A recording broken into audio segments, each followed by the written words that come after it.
నడుపును ఓ పఠింప శ్రేష్ఠ గ్రంథము Bible. The best book to read is the Bible. The best book to read is the Bible.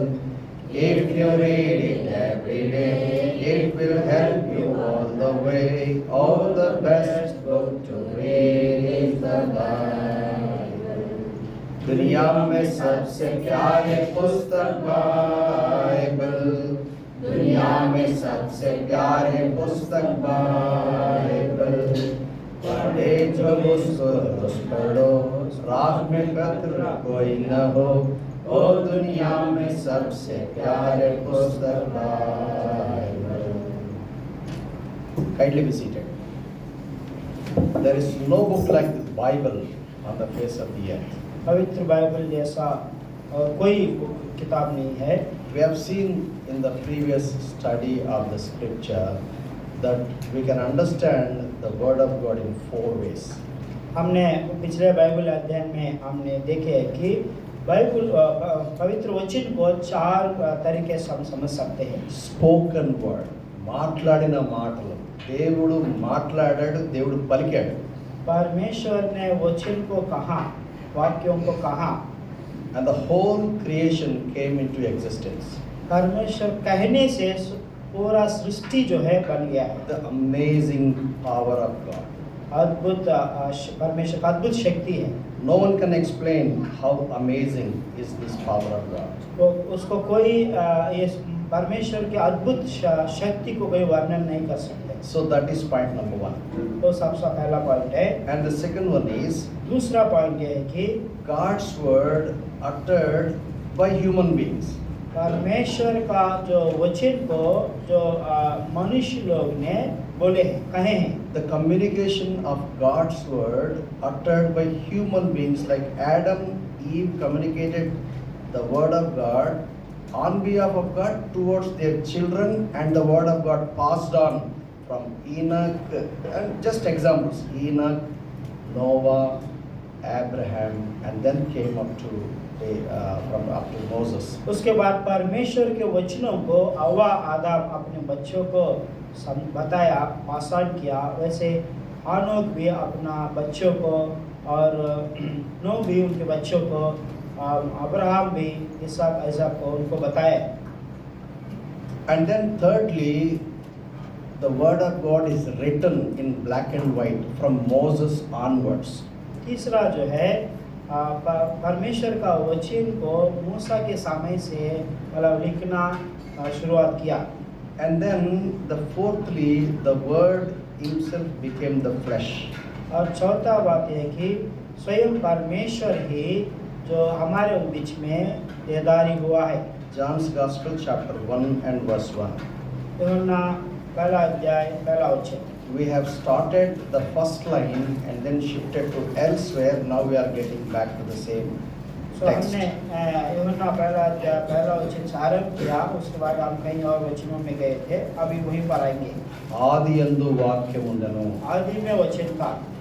ఆది అంటే ఏ ఆది యందు? आदि मतलब कौन सा आदि? మనం ప్రీవియస్ క్లాస్లో ఏం నేర్చుకున్నామంటే God created time, God created space, God created matter. हमने पहले क्लास में यही सिखाया कि परमेश्वर ने आकाश और पृथ्वी को बनाया, परमेश्वर ने समय को बनाया और पदार्थ को भी बनाया. God started the clock. परमेश्वर ने जो घड़ी को चालू किया. Revelation 21 and 22, again God will withdraw the clock, again eternity continues. परमेश्वर ने प्रकाशित हुआ 21 और 22 अध्याय में उस घड़ी को समय को वापस ले लिया. ఆదియందు అంటే आदि मतलब యోహాను సువార్త మొదటి అధ్యాయం మొదటి వచనంలో ఆదియందు అంటే that is before Genesis chapter 1:1. सो यहाँ पर यूहन्ना पत्री में आदि करके लिखा हुआ है. इसका अर्थ है कि ये समय जो है जो उत्पत्ति में जो पहला अध्याय पहला वचन से पहले है. Just 3 statements in verse 1. पहला वचन में 3 स्टेटमेंट है. What an amazing truth is packed in this single verse. कितना अद्भुत सच्चाई इस वचन में लिखा हुआ है. ఆదియందు వాక్యముండెను. आदि में वचन था. ఆదియందు ఏముంది? आदि में क्या था? వాక్యముంది. वचन था। ఈ వాక్యం ఎవరు? ये वचन कौन है? పర్సన్. పర్సన్. व्यक्ति। పర్సన్. ఎస్. व्यक्ति है। ఆది యందు వాక్యం ఉండెను. आदि में वचन था। వాక్యము దేవుని యొద్ద ఉండెను. वचन परमेश्वर के पास था। వాక్యం ఎక్కడ ఉంది? वचन कहाँ पर था? సో వాక్యము దేవుడు they are side by side. So वचन परमेश्वर साथ ही साथ थे। ఫస్ట్ స్టేట్మెంట్ ఏం చెప్తుంది? ఆది యందు వాక్యం ఉండెను. पहला स्टेटमेंट क्या बोल रहा है? आदि में वचन था। అంటే if at all there is anything called beginning and at that beginning the word was there. यदि कोई आरंभ है करके बोलेंगे तो उस आरंभ में शुरुआत में वचन ही था। That means God is before the time. और उसका मतलब है कि परमेश्वर जो है समय से पहले ही थे। That means God is there from eternity to eternity. We can't measure that. परमेश्वर सदाकाल का परमेश्वर है जो सदाकाल से अनादिकाल से अनंत काल तक है। ఆది యందు వాక్యం ఉండెను. आदि में वचन था। వాక్యం ఎక్కడుంది? वचन कहाँ पर था? వాక్యం దేవుని యొద్ద ఉంది. परमेश्वर के साथ था। సెకండ్ స్టేట్మెంట్ అది. दूसरा स्टेटमेंट है। థర్డ్ స్టేట్మెంట్ ఏంటి? तीसरा स्टेटमेंट क्या है? వాక్యము దేవుడై ఉండెను. वचन परमेश्वर था। మనం మ్యాథమెటిక్స్ లో మనం కొన్ని ఫార్ములాస్ సాల్వ్ చేసాం. मैथ्स में हमने कुछ फार्मूलास को सॉल्व किए हैं। x square plus y square plus z square అనుకోండి. x square plus y square plus z square मान लीजिएगा। y को ఒక వాల్యూ ఉంది, z को ఒక వాల్యూ ఉంది. y का एक वैल्यू रहता है, z का एक वैल्यू रहता है। x = 0 అన్నాం. x = 0 कह అప్పుడు दिया మనం है। ఏం చేస్తాము? तब हम क्या करते हैं? ఎక్కడెక్కడ x ఉంది అక్కడ 0 పెడతావా? రీప్లేస్ చేస్తావా? जहाँ जहाँ x है वहाँ पर 0 रखते हैं ना। ఇక్కడ కూడా అంతే చేయాలి. यहाँ पर भी हम वही करना है। ఆది యందు వాక్యం ఉండెను. आदि में वचन था। వాక్యము దేవుని యొద్ద ఉండెను. वचन परमेश्वर के साथ था। వాక్యం ఎవరు? वचन कौन है? దేవుడు. परमेश्वर था। ఇప్పుడు ఫస్ట్ లైన్ రీప్లేస్ చేయండి. अभी पहला जो लाइन को चेंज कर दीजिए। ఏమని చెప్పాలి మనము? ఆది యందు ఎవరున్నారు? దేవుడు ఉన్నాడా? చదవండి. ఆది యందు దేవుడు ఉండెను. आदि में परमेश्वर था। దేవుడు దేవుని యొద్ద ఉండెను. परमेश्वर के साथ था। దేవుడు దేవుని యొద్ద ఉండనంటే డాక్ట్రిన్ ఆన్ ట్రినిటీ ఎక్కడ కనబడుతుంది? आपको त्रिएक परमेश्वर के बारे में जो सिद्धांत वो कहाँ दिखता है? Right here. यहीं पर है। अरे there are many people asking where is in the Bible talking about doctrine. कई लोग बोलते हैं कि त्रिएक सिद्धांत बाइबल में कहाँ पर है? You must have eyes opened to read the text. The truth, inbuilt in the text. आप परमेश्वर के वचन में जो बात लिखा उसको समझने के लिए आपका आत्मिक आंख को खोलना है। మరలా చదవండి. फिर से पढ़िएगा। ఆది యందు వాక్యం ఉండెను. आदि में वचन था। వాక్యము దేవుని యొద్ద ఉండెను. वचन परमेश्वर के साथ था। వాక్యము దేవుడై ఉండెను. वचन परमेश्वर था। ఇప్పుడు వాక్యము దేవుడు కదా, మళ్ళా మొదలు పెట్టండి. ఆది యందు దేవుడు ఉండెను. आदि में परमेश्वर था। దేవుడు దేవుని యొద్ద ఉండెను. परमेश्वर के साथ था। ఇప్పుడు మనం ఏం చేస్తాము? 14 వచనానికి రండి. अभी 14 वचन पर आइए। 14th వర్స్ రండి. 14। ఆ వాక్యము స్పీడ్ బోత్ మెల్లిగా. ఆ వాక్యము वो वचन అంటే మనం ఏమనాలి? हमको क्या बोलना है? वो ఏ परमेश्वर। వాక్యం అనాలి? कौन ఆ सा वचन? వాక్యం అంటే ఏమనాలి? वो वचन बोले तो क्या बोलना है? ఏ వాక్యం అనాలి? कौन सा वचन बोलना है? గ్రామర్ లో ఏం చేస్తారంటే ग्रामर में क्या करते हैं? ఫస్ట్ నౌన్ పెడతారు. पहले नाम रखते हैं। నౌన్ మాటిమాటికి తీసుకురారు. नाउन बार बार नहीं लाते हैं। ప్రొనౌన్ పెడతారు. प्रोनाउन उसके बाद पदनाम लिखते ముందు हैं। నౌన్ ఉంటది, पहले नाम रहता ఆ है, తర్వాత ప్రొనౌన్ ఉంటది. उसके बाद पदनाम रहता है। వాక్యము దేవుడై ఉండెను. वचन परमेश्वर ही था। ఆ వాక్యము वही वचन। ఏ వాక్యము? कौन सा वचन? ఏ వాక్యం అయితే దేవుని దగ్గర ఉన్నదో, जो वचन परमेश्वर के साथ ఏ వాక్యం అయితే था, ఆది నుంచి ఉన్నదో जो वचन आदि से था, ఆ వాక్యము. वही वचन। ఇప్పుడు చదవండి 14 వచ్చిన. अभी 14 वचन ఆ पढ़िए। వాక్యము శరీరధారి అయి కృపా సత్య సంపూర్ణుడిగా మన మధ్య నివసించును. बीच में डेरा किया। తండ్రి వలన కలిగిన అద్వితీయ కుమారుని వలె మనము ఆయన మహిమను చూచుతిమి. ఎంత బ్యూటిఫుల్ గా ఎక్స్ప్లెయిన్ చేశారు. कितना सुंदर रीति से वर्णन किया गया। నేను ఒక 2-3 డేస్ నుండి the way how to interpret the scriptures అనేది నేను మీకు నేర్పుతా ఉన్నా. मैं 2-3 दिनों से वचनों को कैसे मतलब अनुवाद का इंटरप्रेट करना है करके मैं समझा रहा था। అంటే ఆ వాక్యాన్ని ఎట్లా అర్థం చేసుకోవడానికి మనం నేను చెప్పాను. I don't know but I can't repeat it again. ఒక లాంగ్వేజ్ ఉంటుంది, ఆ లాంగ్వేజ్ లో వొకాబులరీ ఉంటుంది, ఆ वोकैबुलरी की डिक्शनरी ఉంటుంది. मैंने ये बातों को आपको समझाया हूँ। एक भाषा रहता है, उसका एक बोलने का जो व्याकरण रहता है और उसका एक डिक्शनरी रहता है। అది ఇంగ్లీష్ కావచ్చు, హిందీ కావచ్చు, తెలుగు కావచ్చు, మరాఠీ కావచ్చు, గుజరాతీ కావచ్చు, ఏ లాంగ్వేజ్ అనే కానీ every language will have a grammar, every language will have a vocabulary, every vocabulary will have a dictionary. वो भाषा कोई भी हो सकता है, तेलुगु हो सकता है, हिंदी हो सकता है, मराठी हो सकता है, गुजराती हो सकता है। हर एक भाषा में 3 चीज़ रहता है। एक भाषा रहता है, उसका जो वोकैबुलरी रहता है, उसका डिक्शनरी रहता है। For every language there is a standard grammar. हर भाषा के लिए एक स्टैंडर्ड ग्रामर रहता है। Once the language is set, no one can change or alter the grammar. एक बार जो ग्रामर को बन जाता है, बना देता है, उसको बदल नहीं सकते। If I have to learn English, यदि मैं अंग्रेजी को सीखना चाहता ఐ हूँ, మస్ట్ లెర్న్ గ్రామర్. मेरे को ग्रामर सीखना है। When I talk to him I have to say that he is Sridhar. मैं जब भाई से बात करता हूँ, ये श्रीधर भाई करके దట్ ఈస్ నౌన్. वो नाम का नाउन है। When I talk to some other then I say that he. मैं किसी तीसरे व्यक्ति के बारे में बात करेंगे, वो वह करके बोलूँगा। I cannot say that she. मैं उसको इसको ये भाई को स्त्रीलिंग को नहीं बोल सकते, because there is a gender sensitivity. वहाँ पर जो लिंग का भेद है। In the same way, I have explained with the limited time.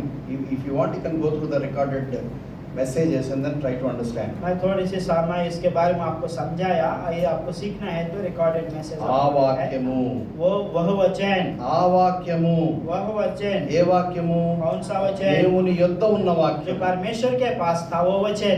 ఏమైంది? वो क्या हुआ? శరీరధారి అయి, देहधारी हुआ, he became human being. वो मनुष्य बन गया, He took flesh and blood. वो तो लहू और मांस ले लिया। శరీరధారి అయి देहधारी होकर కృప సత్య సంపూర్ణుడుగా. अनुग्रह और सच्चाई से परिपूर्ण होकर। కృప అంటే ఏంటో మనం ఎక్స్ప్లెయిన్ చేసుకున్నాం ఆల్రెడీ. अनुग्रह मतलब हमने जो इसके बारे में अध्ययन ఏంటి किया। కృప అంటే? अनुग्रह मतलब क्या है? నాకు యోగ్యత లేదు, मुझे योग्यता नहीं, యోగ్యత లేకపోయినా तो भी నన్ను యోగ్యుడిగా చేయాలంటే उसको योग्य बनाने के लिए దేవుడు కృపగలవాడై ఉండాలి. परमेश्वर अनुग्रहकारी बनना है। God's grace makes me eligible, although I am not eligible, because of His graciousness. परमेश्वर का अनुग्रह जो तो मैं अयोग्य तो भी मुझको योग्य बनाता है, वो अनुग्रह के कारण होता है। ఆ వాక్యము वही वचन శరీరధారిగా ఎందుకు రావడం జరిగింది? देहधारी होकर क्यों आए हैं? Because He is gracious God. क्योंकि परमेश्वर अनुग्रहकारी है। Don't stop there. वहाँ पर रुकना नहीं। ఇంకేమన్నాడు ఇక్కడ? और क्या बोल रहा है यहाँ पर? కృప, अनुग्रह, సత్య, सच्चाई, truthful.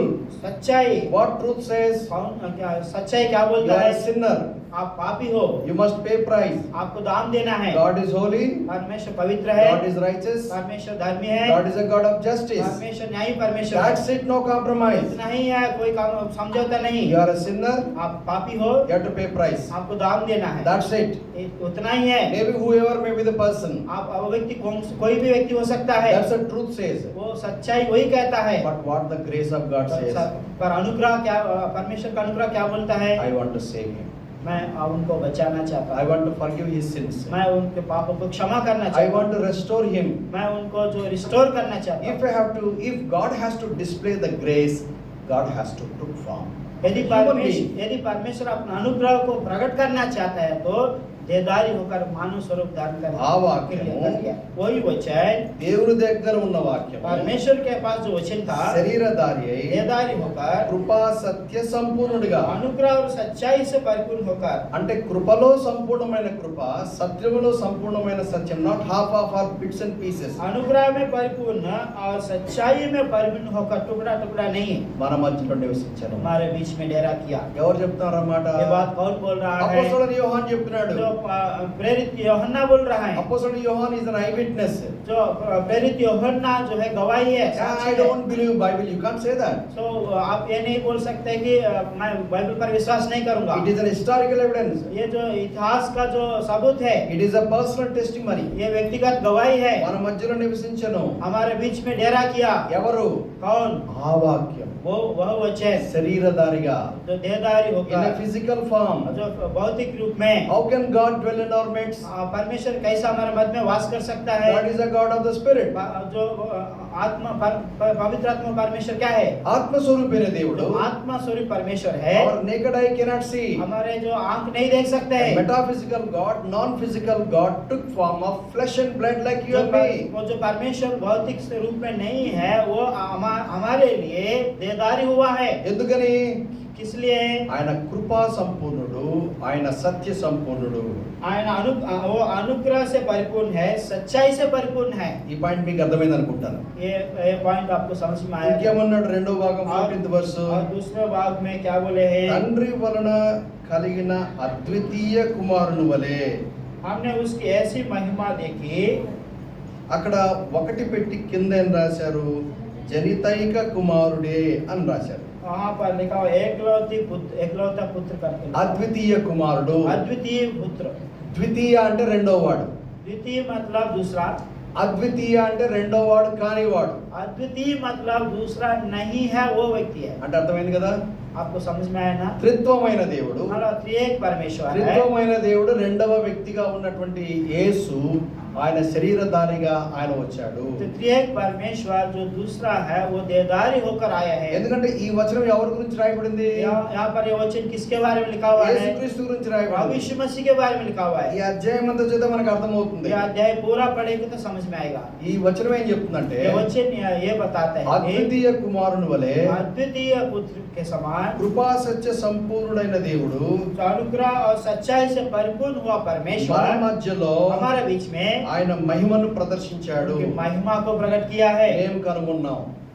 हमने देखा है। ఈ వచనాన్ని అర్థం చేసుకుంటే ఏం చేయాలి? इस वचन को समझने के लिए क्या करना है? రూట్ వర్డ్స్ మనం ట్రేస్ చేయాలి. उसका जड़ को हम ढूंढना है। Greek language is a very rich language. तो यूनानी भाषा बहुत धनी भाषा है। Hebrew language is also very rich language. इब्रानी भाषा भी बहुत धनी भाषा है। ఇంగ్లీష్ కొంచెం వీక్ ఉంటది. अंग्रेजी भाषा थोड़ा कमजोर भाषा है। Uncle.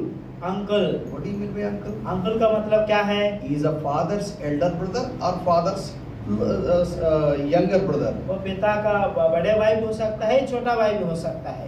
Uncle is uncle. Uncle है। తెలుగులో బాగుంది. तेलुगु में अच्छा है। చిన్నానా పెద్దనానా. बड़े पापा और छोटा पापा। You understand that the problem with the language? आप भाषा क्या समस्या जान सकते हैं? If I have to translate from uncle to into Telugu, यदि मैं अंग्रेजी में अंकुल को तेलुगु में अनुवाद करना है तो translators must scratch their head. तो अनुवाद करने वाला अपना सर को ये करेंगे। ఏం రాయాలి? పెద్దనాన్న రాయాలా చిన్నాన్న రాయాలా? वो क्या लिखेंगे? बड़े पापा लिखेंगे या छोटा पापा लिखेंगे? Cousin brother. कजिन भाई। Cousin brother means who? Cousin भाई मतलब कौन है? Is he my paternal or maternal? जो माता के साइड से या पिताजी के साइड Is से? he older to me or younger to me? वो मेरे से बड़े हैं या छोटे हैं? In English there is no such facility. तो अंग्रेजी में ऐसा सुविधा नहीं है। Why I am explaining all this? ये सारे चीज इसलिए मैं समझा The रहा verse हूँ। 14 where it is written, 14 वचन में ऐसा लिखा हुआ है, ఆయన మహిమను కనుగొంటిమి. मैं उसकी महिमा को देखे। ఆ రూట్ వర్డ్ ఎక్కడ నుంచి వచ్చిందంటే, वो जो जड़ वचन जो कहाँ से we have to get आया? back to the tabernacle. आप जो तंबू के पास जाना है। It is written from Exodus 25 to verse 40. ये जो है निर्गमन में 25 से लेकर 40 अध्याय तक लिखा हुआ God है। wanted to dwell in the midst of his people. परमेश्वर अपने प्रजा के बीच में वास करना चाहता है। Because these people of Israelites were vexed with the administration, with the leadership of Pharaoh, the king of Egypt. Israeli प्रजा जो फरो राजा के जो सरकार में बहुत दबाव में थे, वो वेक्स हो गए थे। వాళ్ళ దేవతలు వాళ్ళ దేవుళ్ళను పూజించాల్సింది లేకపోతే వాళ్ళని కిరాతకంగా హింసించేవాళ్ళు. यदि मिस्र देश में उनके देवी देवताओं को आराधना उपासना नहीं करता है तो देव- उनको मार डालते थे। దేవుని గురించిన సరైన అవగాహన వాళ్ళకి లేదు. परमेश्वर के बारे में अच्छी जानकारी नहीं था। దేవుడు వారికి ఒక పాఠం నేర్పిస్తాడు. परमेश्वर उनको एक समझ सिखा रहा है। ఐగుప్తు నుండి సినాయి పర్వతం రావడానికి ఇంచుమించు 2 to 3 months బట్టి ఉంటుంది. मिस्र देश से सिनाई पर्वत तक पहुंचने में लगभग 2 to 3 months. 2 से 3 महीने समय लग गया। అక్కడ ఏమని రాయబడిందంటే, పగలు మేఘస్తంభం వలె రాత్రి అగ్నిస్తంభం వలె దేవుడు వారిని వెంబడించాడు. दिन में अग्नि के कंपे से दिन में बादल के कंपे, रात में अग्नि के कंपे के द्वारा परमेश्वर उनका अगुवाई करके लिखा हुआ है. God wants to dwell with them. परमेश्वर उनके बीच में वास करना అప్పుడు चाहता దేవుడు है. మోషేకి చెప్పాడు, तब परमेश्वर ने मूसा से कहा, నేను మీ మధ్యలో నివసించినట్లు నాకు ఒక మందిరమును నిర్మించాలి. 25:8 मैं నిర్గమకాండం. आपके बीच में डेरा वास करने के लिए मेरे लिए एक तंबू बनाओ करके मूसा से कहा. అక్కడ ఒక చుట్టూ ప్రకారి కూడా ఉంటది. वो शहर बना रहता है, దానికి ఒకటే ఒక ఎంట్రన్స్ ఉంటది. एक ही द्वार होता है. ఆ ఎంట్రన్స్ లో ముందుకు వెళ్ళగానే ఒక బ్రాస్ ఆల్టర్, वहाँ पर जो पीतल का जो अल्टार वेदी रहता है, దాని మీద బలి అర్పణ అర్పించాలి. वहाँ पर बलि चढ़ाते हैं. బలి అర్పించిన తర్వాత बलि चढ़ाने के बाद చేతులు కడుక్కోవడానికి కొంచెం ముందు గంగాళం ఉంటుంది. जो हाथ धोने के लिए एक बर्तन रहता है वहाँ पे. సో ఈ ప్రహారీకి చుట్టూ ఫెన్సింగ్ ఉంటుంది. ప్రహారీకి చిన్న గోడలాగా క్లాత్ తో కడతారు. जो शहर पना के साथ साथ एक कपड़े से भी एक दीवार जैसा बांध के ఆ रखा है. తర్వాత ఒక టాబర్నాకిల్ వేస్తారు. ఒక టెంట్ లాంటిది టాబర్నాకిల్ వేస్తారు. वहाँ पर एक तंबू बनाते हैं. దాంట్లో 2 కంపార్ట్మెంట్స్ ఉంటాయి. उसमें 2 भाग रहते हैं. సో బయట ఉన్నదేమో ఆవరణము అని అన్నారు. बाहर जो है उसको आंगन बोलते हैं. ఈ గంగాళం దాటిన తర్వాత ఒక తెర ఉంటది. वो बर्तन के बाद एक पर्दा रहता है. ఆ తెర తర్వాత వచ్చేదాన్నేమో పరిశుద్ధ స్థలం అన్నారు. पर्दा के बाद जो स्थान है उसको पवित्र स्थान बोलते हैं. పరిశుద్ధ స్థలం నుంచి అతి పరిశుద్ధ స్థలం వెళ్ళడానికి ఇంకొక తెర ఉంటది. सो वहाँ से अति पवित्र स्थान में जाने के लिए दूसरा पर्दा रहता ఈ है. ఆవరణంలో ఎవరు పడితే వాళ్ళు రాకూడదు. सो ये यहाँ पर कोई भी नहीं आ सकता है. అక్కడ లేవీయులు ఉంటారు, యాజకులు ఉంటారు. वहाँ पर लेवी गोत्र के लोग हैं और याजक लोग వాళ్ళకి हैं. సహాయం చేసే వాళ్ళు ఉంటారు. उनको सहायक रहते हैं. सहाय करने అక్కడ బలి అర్పణలు అర్పించడానికి కావాల్సినటువంటి ఆ సౌకర్యాలు చేయడానికి సంబంధించిన వాళ్ళందరూ అక్కడ ఉంటారు. वहाँ पर बलि चढ़ाने के लिए जो सुविधा रखते हैं वो लोग भी रहते हैं. అతి పరిశుద్ధ సన్నిధిలోనికి अति पवित्र स्थान में ప్రధాన యాజకుడు ఒక్కడే వెళ్ళాలి. महायाजक अकेला जाना है. సంవత్సరానికి ఒక్కసారి साल వెళ్ళాలి. में एक ही बार जाना ద है. డే ఆఫ్ అటోన్మెంట్ అంటారు. जो प्रायश्चित के दिन में ही जाना है. అక్కడికి వెళ్ళక మునుపు उससे वहाँ जाने से पहले ముందు తన పాపముల కోసము ఆయన బలి అర్పించి ఆయన శుద్ధి చేసుకోవాలి. पहले अपने पापों के लिए जो बलि चढ़ाकर पवित्र करना है. ఆ తర్వాత ప్రజలందరి పాపముల కోసము బలి అర్పించి శుద్ధి చేసుకోవాలి. उसके बाद इस्राएल प्रजा सबके पापों के लिए बलि चढ़ाकर शुद्ध करना है. లోపల వెనక ఏమేం చేయాలి వివరంగా దేవుడు రాయించి పెట్టాడు. अंदर जाने के बाद क्या क्या करना है परमेश्वर उसको लिख के रखा है. ఏమాత్రం తేడా వచ్చిందా यदि इधर उधर हो जाता है he will be drop dead. तो वही मृत्यु में जाएगा, मर जाएगा. మరి చచ్చిపోయిన వ్యక్తిని బయటికి ఎవరు తీసుకొస్తారు? वो मरा व्यक्ति को कौन लाएगा बाहर? అందుకని థియాలజియన్స్ ఏమంటారంటే इसलिए थियोलॉजिस्ट बोलते हैं నడుముకు ఒక బెల్ట్ కడతారు, तो वे यहाँ पर जो है ఒక తాడు కడతారు. एक रस्सी बांधते हैं ఆ తాడుతో బయట ఉంటది. और वो जो है बाहर रहता है रस्सी. లోపల ఉన్నంతసేపు ఆయన బతికున్నాడు అనడానికి అర్థం ఏంటంటే ఇట్లా కదులుతుంటే గంటలు ఉంటాయి కింద. हाँ, वो उसको जो है बेल बांध देते हैं. ఆ వస్త్రానికి చివర్లో గంటలు ఉంటాయి, బెల్స్ ఉంటాయి. जो महायाजक का वस्त्र को जो बेल्स रहता है శబ్దం వస్తా ఉంటది. इससे आवाज आता रहता ఆ है. శబ్దం వస్తుంటే హీస్ లైవ్ అని అర్థం. तो आवाज आ रहा है मतलब वो जिंदा है. శబ్దం రావట్లేదు, शब्द नहीं आ रहा है तो దప్ అని శబ్దం వచ్చింది एक बार जोर से ऊंची आवाज आया. అంటే అర్థం ఏంటి? उसका मतलब क्या है? పడిపోయాడు, చచ్చిపోయాడు అని वो అర్థం. गिर गया, वो मर गया. ఏమాత్రం తేడా వస్తే చావే. अगर ये थोड़ा भी इधर उधर हो जाए तो मृत्यु में मर जाएगा. ఉజ్జా అలాగే చనిపోయాడు. उज्जा भी वैसे ही मर गया. లేవికాండం 10వ అధ్యాయంలో लेवी 10 अध्याय में అహరోను కుమారులు ఇద్దరు చచ్చిపోయారు. अहरोन के 2 पुत्र मर गए थे. ఆకాశం నుంచి అగ్ని వచ్చి వారిని దహించింది. आकाश अग्नि आकर उनको भस्म किया. యెహోవా సెలవేయని మరొక అగ్నిని వాళ్ళు అర్పించడానికి ట్రై तो చేశారు. परमेश्वर ने जो नहीं बोला उस आग को उन्होंने अर्पण किया. What I am trying to say is मैं यही बोलना चाह रहा that is हूँ. the most holy presence of God. वो अति पवित्र स्थान परमेश्वर का अति No पवित्र one स्थान can है. do whatever they want to like to जो do. मनुष्य जो चाहता है वैसे नहीं कर सकते Do हैं. exactly what God wants them to जैसा do. परमेश्वर बोलता है वैसा ही करना है. ఆ వర్డ్ ఇక్కడ వాడాలి. वो शब्द यहाँ पर इस्तेमाल దేవుని किया. మహిమను మేము చూసాం. परमेश्वर का महिमा को हमने That is देखे. called Shekinah glory. वही शकेना महिमा.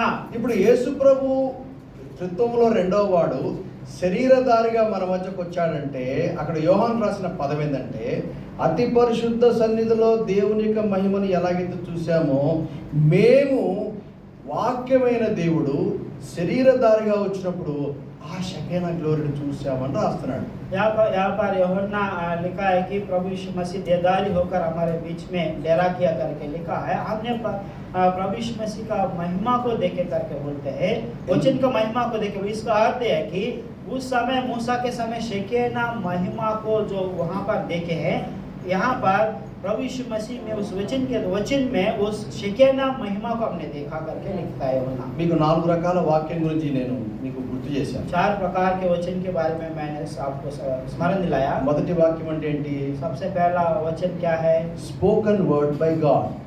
परमेश्वर ने जो मुंह से कहा वही A वचन। powerful word which is so powerful and awesome that the whole creation was made out of his utterance. ऐसे शक्तिशाली शब्द परमेश्वर ने कहा जिसके द्वारा सारे सृष्टि बन गया।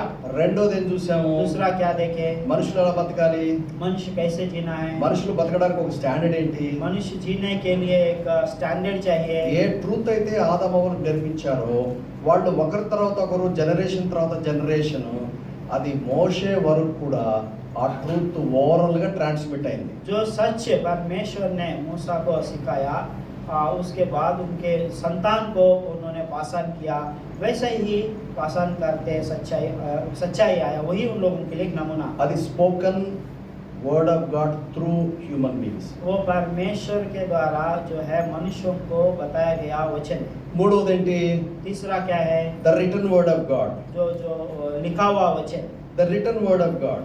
जो परमेश्वर का जो वचन जो लिखित रूप में है। ఆ తర్వాత ఉన్న వర్డ్ ఆఫ్ గాడ్ ఎవరు? उसके बाद जो वचन कौन है? ఈసారి పర్సన్. उसके बाद व्यक्ति, పర్సన్, రిటన్ వర్డ్, जो लिखा हुआ वचन, స్పోకెన్ వర్డ్. और जो कहा गया वचन। Don't be confused. कंफ्यूज नहीं होना है। We are of 3-dimensional domain. We are living in a 3-dimensional domain. अभी हम 3 डायमेंशनल के जो समाज में हैं, That means time, space, matter. जो समय और जो स्थान और पदार्थ, That means length, breadth, height or width or depth. लंबाई, चौड़ाई, गहराई और ऊंचाई। God is of multi-dimensional domain. परमेश्वर जो है अनेक प्रकार के डायमेंशन में God रहता is है। eternal. God is an eternal being. परमेश्वर सदाकाल रहने वाला परमेश्वर God is है। beyond human comprehension. परमेश्वर मनुष्य के समझ से बाहर है। When we try to understand God, जब हम परमेश्वर को समझने के लिए कोशिश करेंगे, we have many limitations.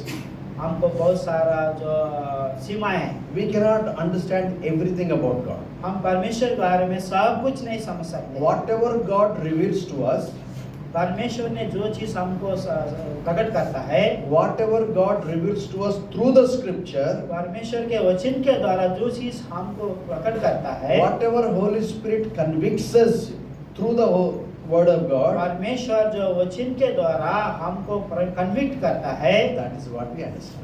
उतना ही हम समझ पाते हैं। God came down into this earth as human being. परमेश्वर मनुष्य के रूप में इस धरती पर आए हैं। Why he came into this world? क्यों इस धरती पर आए हैं? There are many verses in the Bible. बहुत सारे वचन हैं। నశించిన దానిని వెలికి రక్షించడానికి ఈ లోకానికి వచ్చాడు.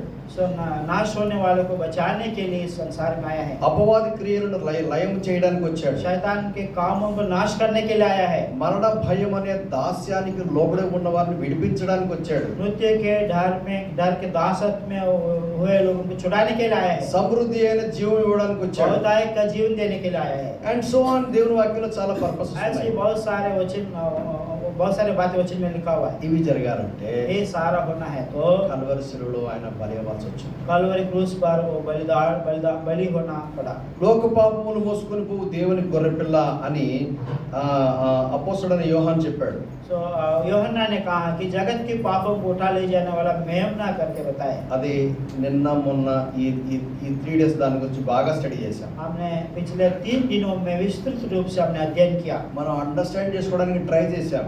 हमने उसको समझने के लिए कोशिश की है। ఆయన శిలువలో బలయ్యాడు. वो कलवरी क्रूस पर बलिदान हुए। ఒక ప్రశ్న వస్తుంది. एक प्रश्न आता है। నిన్న మనం చూసాం కూడా హెబ్రీ పత్రిక 2వ అధ్యాయంలో ఆయన నా మరణాన్ని తల మీద మోపుకున్నాడు అని. इब्रानी 2 अध्याय में कल के दिन हमने देखे हैं प्रभु यीशु मसीह हमारा मृत्यु को अपने ऊपर ले लिया। మీలో చాలా మంది లేరు. आप में से कुछ लोग नहीं थे, कई लोग नहीं थे। కాబట్టి నేను ఇంకోసారి గుర్తు చేస్తాను. एक बार आपको स्मरण दिलाऊंगा। హెబ్రీ పత్రిక 2వ అధ్యాయం इब्रानी दूसरा अध्याय 9వ వచనం. 9 वचन। కొంచెం మెల్లగా చదవండి. थोड़ा सा धीरे पढ़िए। మరి धीरे స్పీడ్ पढ़िएगा। చదివితే మనం మిస్ అయిపోతాం. और जल्दीबाजी में पढ़ेंगे मेरे को समझ में नहीं आया। కొన్ని వాక్యాలు మన హృదయంలో ప్రింట్ అయిపోవాలి. कुछ वचन हमारे हृदय में प्रिंट होना चाहिए। రెండవ అధ్యాయం 9వ వచనం. दूसरा इब्रानियों दूसरा अध्याय 9 वचन। దేవుని కృప వలన, దేవుని కృప అంటే ఏంటో మనం ఆల్రెడీ స్టడీ చేసాం. దేవుని కృప వలన परमेश्वर का अनुग्रह मतलब हमने अध्ययन किया है। ఆయన అంటే థర్డ్ పర్సన్ సింగులర్. यहाँ पर तीसरा व्यक्ति अकेला सिंगुलर। ఎవరు ఆయన అంటే ఆ పైన నౌన్ చెప్పాడు, ఇప్పుడు ప్రొనౌన్ చెప్తున్నాడు. सो ऊपर वचन में नाम बताया है, उसके नीचे पदनाम बता रहे हैं। ఆయన ఎవరంటే యేసు ప్రభు. वह मतलब प्रभु यीशु मसीह। ఈ ప్యాసేజ్ అంతా చదివితే మనకు అర్థమవుతుంది ఆయన అంటే ఎవరో. ये पूरा जो पैसेज को पढ़ेंगे तो हमको समझ में आएगा वह मतलब कौन है। ఇక్కడ ఆయన అని చెప్పి మనకి ఇష్టం వచ్చిన వాళ్ళ పేరు బెట్టింగ్ లేదాడ. यहाँ पर वहाँ वह लिखा है तो कोई भी नाम वहाँ नहीं रख सकते। అక్కడ ఆథర్ ఏం చెప్తున్నాడో అదే మనం పట్టుకోవాలి. यहाँ पर लेखक क्या बोल रहा है उसी को हमको पकड़ना है। వాక్యం ఎవరన్నా చెప్పనివ్వండి, वचन कोई भी बाटे। నేను వాక్యం చెప్తున్నా వాడు నా ఇష్టానుసారంగా చెప్పే హక్కు నాకు లేదు. यदि मैं जो वचन बांटता हूँ तो मेरी इच्छा के अनुसार शेयर करने का हक मेरे को नहीं है। అట్లా కనుక చేస్తే నేను మిమ్మల్ని మోసం చేస్తున్నాను అర్థం. यदि मैं वैसा करता हूँ तो मैं आपको धोखा दे रहा हूँ। నా బిజినెస్ ఏంటి? मेरा काम क्या है? వాక్యంలో ఏదైతే ఉందో वचन में जो चीज है ఏమి కలపకుండా, कोई बिना कुछ जोड़ते हुए, ఏమి తీసేయకుండా उसमें से कोई हटाते हुए नहीं నేను हटाते ముందు हुए పెడతాను. आपके सामने रखता हूँ। మీరేం చేయాలి? आपको क्या करना है? దాన్ని ఆలోచించాలి, उसको उस पर आलोचना करना దాన్ని है, విచారించాలి, उसको विचार करना है, మీరు తీర్మానం చేయాలి. उसको आप संकल्प लेना है। రేపొద్దున ఎవరు నాకెవరు చెప్పలేదు సార్, तो कल को आप लोग कहेंगे मुझको कोई नहीं बताया నాకు साहब, తెలియదండి, తెలిసింటే నేను సరైన తీర్మానం చేస్తుంటా అనడానికి లేదు నీకు. मेरे को नहीं मालूम है, अगर मैं जानता तो मैं सही संकल्प लेता था करके नहीं बोल सकते। ధనవంతుడు అబ్రహాంతో డిస్కషన్ పెట్టాడు. धनी व्यक्ति अब्राहम से चर्चा शुरू की। అబ్రహామా अब्राहमा కొంచెం లాజర్ను పంపించు, लाजर को भेज दे, బాగా దాహం వేస్తుంది, मुझे प्यास लग रहा है, నాకు ఒక్క డ్రాప్ వేస్తే చాలు. एक बूंद पानी में से मेरा जीभ में डाल दे। అప్పుడు అబ్రహాం ఏమన్నాడు? तब अब्राहम ने क्या बोला? నీకు మాకు మధ్యలో పెద్ద లోయ ఉంది, आपके और हमारे बीच में एक बड़ा जो तराई है, అక్కడి నుంచి ఇక్కడికి రాలేరు, ఇక్కడి నుంచి అక్కడికి పోలేరు. वहाँ से यहाँ पर कोई नहीं आ सकता, यहाँ से वहाँ पर कोई नहीं जा सकता। అబ్రహాం రొమ్మున అనుకున్న లాజరు, अब्राहम के गोद में लाजर है। దాన్ని బైబిల్ పండితులు ఏమంటారంటే ఓల్డ్ టెస్టిమెంట్ సెయింట్స్. तो जो वो लोग बाइबल पंडित लोग ये कहता है कि पुराने नियम के जो पवित्र लोग हैं करके बोलते हैं। దాన్ని చదువుతుంటే నాకు భయం వేసింది. जब उस वचन को पढ़ रहा था तो मुझ में डर आ गया। ఎందుకు తెలుసా? क्यों पता है? ఓ పెద్ద లోయ ఉందంట మధ్యలో, बीच में एक तराई है, అక్కడ వాళ్ళు ఇక్కడికి రాలేరట, वहाँ के लोग यहाँ पर नहीं आ ఇక్కడ सकते, వాళ్ళు అక్కడికి పోలేరు. यहाँ के लोग वहाँ पर नहीं जा सकते। ఎంత డిస్టెన్స్ ఉండాలి? कितना दूरी हो सकता है? చాలా డిస్టెన్స్ ఉంది. बहुत दूरी है। అయినా కమ్యూనికేషన్ ఉందా? तो भी मतलब समाचार है, बातचीत करना है। Because I came to this to the ministry to serve the Lord as I was a communication engineer. तो अंकल ने जो समाचार का इंजीनियर है, कम्युनिकेशन इंजीनियर है, I came to the full time service. वहाँ से पूर्ण So सेवकाई में आए हैं। I know what it means communicating from at a distance, how it is possible. So our ears are not tuned to hear everything from a far distance. तो समाचार engineer थे, उस जॉब छोड़कर सेवकाई में आया है। इस इंजीनियर होते हुए सब कुछ मालूम है समाचार के विषय में। Our ear is designed to catch only few set bandwidth of frequencies. हमारा कान जो है कुछ बातों को कुछ ही दूर तक सुनने का ताकत है। I'm tempted to say much more because I know I'm good at this particular digital technology, but I can't deviate. जो डिजिटल तकनीक के बारे में मुझको अच्छा जानकारी है, मैं बहुत सारा बोलने जा रहा हूँ। But there, वहाँ पर far away Abraham was speaking. सो बहुत दूर तक अब्राहम बात कर रहा है। This rich man is able to catch. एक धनवान जो है सुन रहा है, But this part of the grave, it is not possible. This part of the grave, this is not possible. सो इस पार जो खबर इस पार जो है वो संभव नहीं है। Not only hearing, अब सुनना ही नहीं, even this man could see Abraham who is far away. से धनवान जो है बहुत दूरी में जो अब्राहम थे उसको देख पा रहा है। He could recognize that he is an Abraham. वो पहचान भी पा रहा है कि वो अब्राहम है करके। That tells me that this rich man is a Jew. सो वो मुझको ये समझाता है कि ये धनवान जो है यहूदी था, Because he said, Father Abraham. क्योंकि वो उन्होंने कहा पिता Abraham. See the beauty of the scriptures?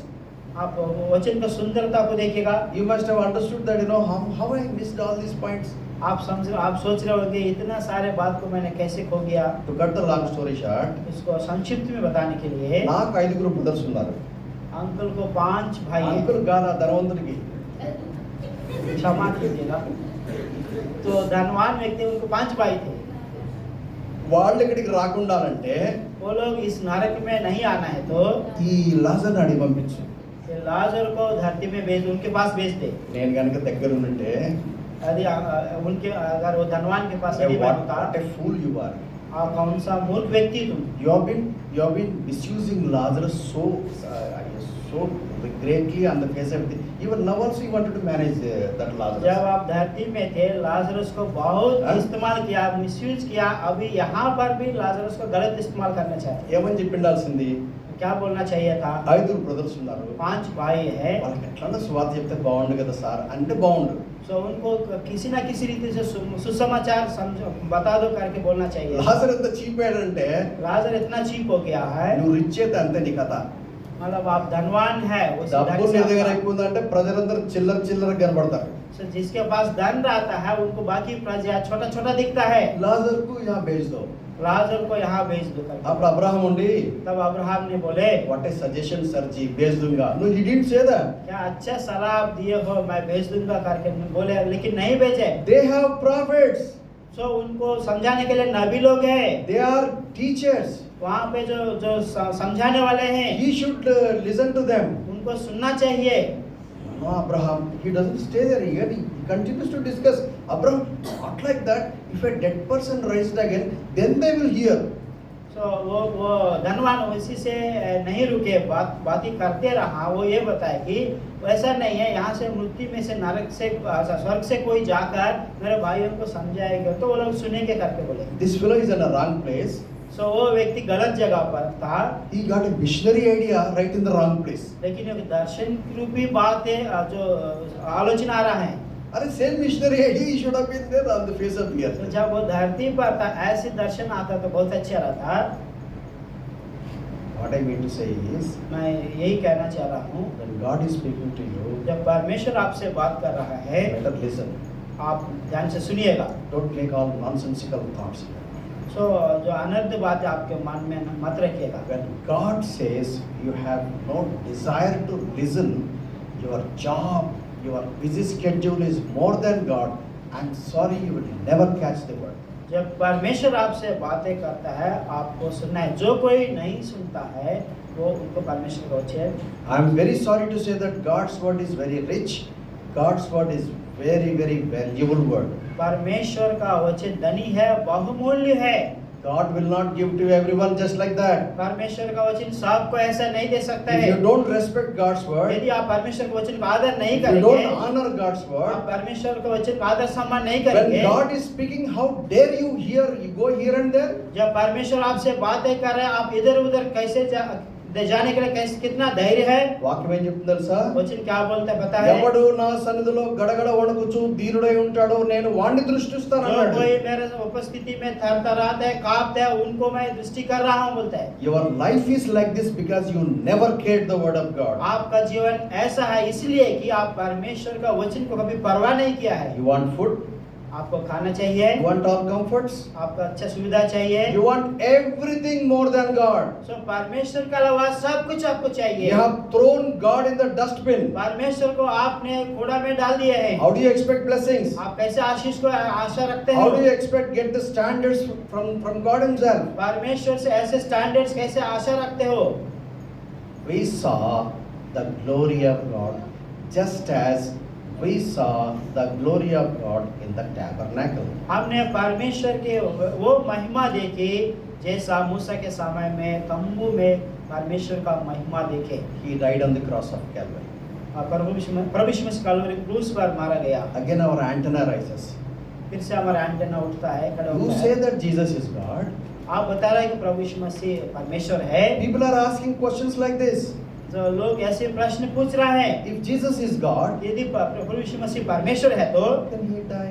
वो कैसे मर सकता है? It looks like very logic, na? ये प्रश्न तो थोड़ा लॉजिक है ना। యేసు ప్రభు దేవుడు, प्रभु यीशु मसीह परमेश्वर है, దేవునికి చావు ఉండదు, परमेश्वर को मृत्यु नहीं होता है, దేవుడు ఇటర్నల్ గాడ్. परमेश्वर सदाकाल रहने वाला परमेश्वर ఆయన है। ఎట్లా చచ్చిపోతాడు? वो कैसे मृत्यु में जाएंगे? That is the reason why he came as human being. इसलिए है वो मानव रूप धारण करके आया। బైబిల్ ఏం చెప్తుంది? बाइबल क्या बोलता है? రక్తము చిందించకుండా పాప క్షమాపణ కలగదు. హెబ్రీ 9:22. इब्रानियों 9 का 22 वचन में लिखा हुआ है कि बिना लहू बहाए पापों को क्षमा नहीं। పాపములు క్షమించబడాలంటే రక్తం ఒలికించబడాలి. पापों को क्षमा होना है तो लहू बहाना है। ఈ సత్యాన్ని మనం ఆదికాండం 3:27 మనం ఆల్రెడీ చూసాం. ये सच को आपने उत्पत्ति 3:15 वचन में हमने देखे हैं। ఆదాము అవ్వలు రక్షించబడడానికి हवा आदम को उद्धार देने के लिए ఒక టెంపరరీ ఫెసిలిటీ దేవుడు వారికి ఇచ్చాడు. परमेश्वर ने एक अस्थायी रूप से सुविधा दी है। ఒక బలి అర్పించబడాలి, एक बलि चढ़ाना था, రక్తం ఒలికించబడాలి. तो लहू बहाना है। ఈ బలి దేనికి సాదృశ్యము? ये बलि किसको दर्शाता है? భవిష్యత్తులో రానయ్యున్న దేవుని కుమారుడైన యేసుక్రీస్తు యొక్క బలి కల్వరి శిలువలో అర్పించడానికి సాదృశ్యం. भविष्य में आने वाले परमेश्वर के पुत्र प्रभु यीशु मसीह कलवरी क्रूस पर बलिदान करने वाले को दर्शाता है। ఈ బలి గురించి ఆయన ఆదామవ్వలు వాళ్ళ ఫ్యామిలీ మెంబర్స్ అందరికీ చెప్పుకుంటూ వచ్చారు. దాన్నే రాశారు.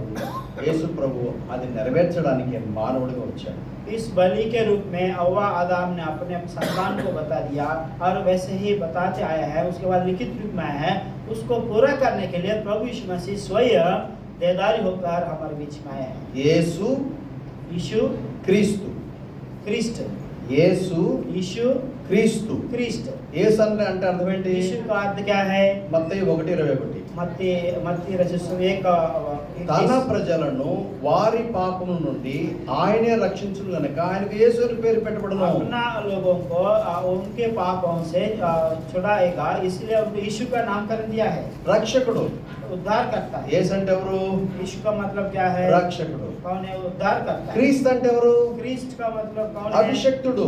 अभिषिक्त है। దాన్ని గ్రీక్ లో క్రిస్టోస్ అని అన్నారు. यूनानी भाषा में क्रिस्टोस करके बोले। ఆ క్రిస్టోను ట్రాన్స్లిటరేషన్ చేసి క్రైస్ట్ అన్నారు. सो वो क्रिस्टो को अनुवाद करके क्राइस्ट करके क्रिस्ट करके लिखा है। క్రైస్ట్ అంటే అది ఇంగ్లీష్ పదం కాదు. सो क्रिस्ट मतलब वो अंग्रेजी पद नहीं है। ఓ క్రీస్తు అంటే తెలుగు పదం కాదు. అది क्रिस्ट मतलब तेलुगु पद नहीं है। దాన్ని ట్రాన్స్లిటరేషన్ అంటారు. ట్రాన్స్లేషన్ కాదు, ట్రాన్స్లిటరేషన్ అంటారు. అంతే, ట్రాన్స్లేటరేషన్ చెప్పండి. దాని ట్రాన్స్లేషన్ ఎక్కడ ఉంటుంది? సో ట్రాన్స్లిటరేషన్ అంటే అర్థం ఏంటంటే దాని భావము చెప్పకుండా దాన్ని ఏ విధంగా పలుకుతారో దాన్ని యాజ్ ఇట్ ఈస్ గా దాన్ని మన ఏ భాషలో ఉంటే ఆ భాషలో పెట్టుకోవడం.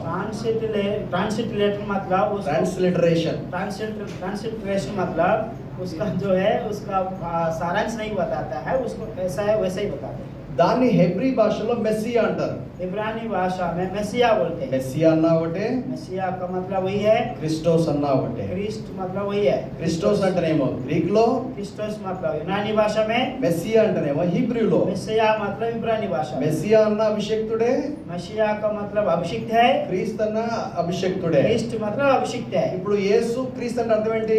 यीशु क्रिस्ट मतलब का अर्थ क्या है? ఏ క్రీస్తు అయితే, ఏ అభిషక్తుడైతే, ఏ మెస్సియా అయితే ఆయన రక్షకుడుగా భూమి మీదకి వస్తాడని పాత నిబంధనలో చెప్పబడిందో ఆయనే యేసు.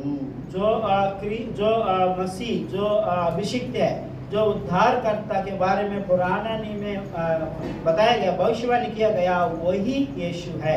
సౌలు పౌలుగా మారినప్పుడు साउल पौलुस के नाम पौलुस में परिवर्तन हो गया। అపోస్తల కార్యములు 9వ అధ్యాయంలో సౌలును దేవుడు దమస్కు పోయే మార్గంలో దర్శించాడు. प्रेरितों का 9वां अध्याय में परमेश्वर ने साउलुस को दमस्क में मार्ग में उनसे भेंट किया। సౌలు పౌలుగా మారాడు. साउल पौल में बदल गया।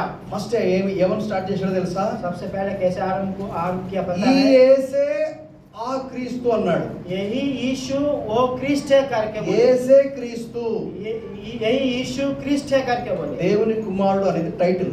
परमेश्वर का पुत्र बगा वो एक टाइटल है। కానీ మహమ్మదీయ సోదరులకు ఆ సంగతి తెలియదు పాపం. सो मोहम्मद लोगों को ये बात नहीं मालूम है। బైబిల్ గ్రంథం న్యూస్ పేపర్ కాదు, ఊరికే చదివితే వచ్చేయడానికి. सो बाइबल जो है समाचार पत्र नहीं है जैसे पढ़ने से समझ में आने के लिए। ఏదో ఒక నావల్ లాంటిది కాదు బైబిల్ గ్రంథం. एक नॉवेल नहीं है।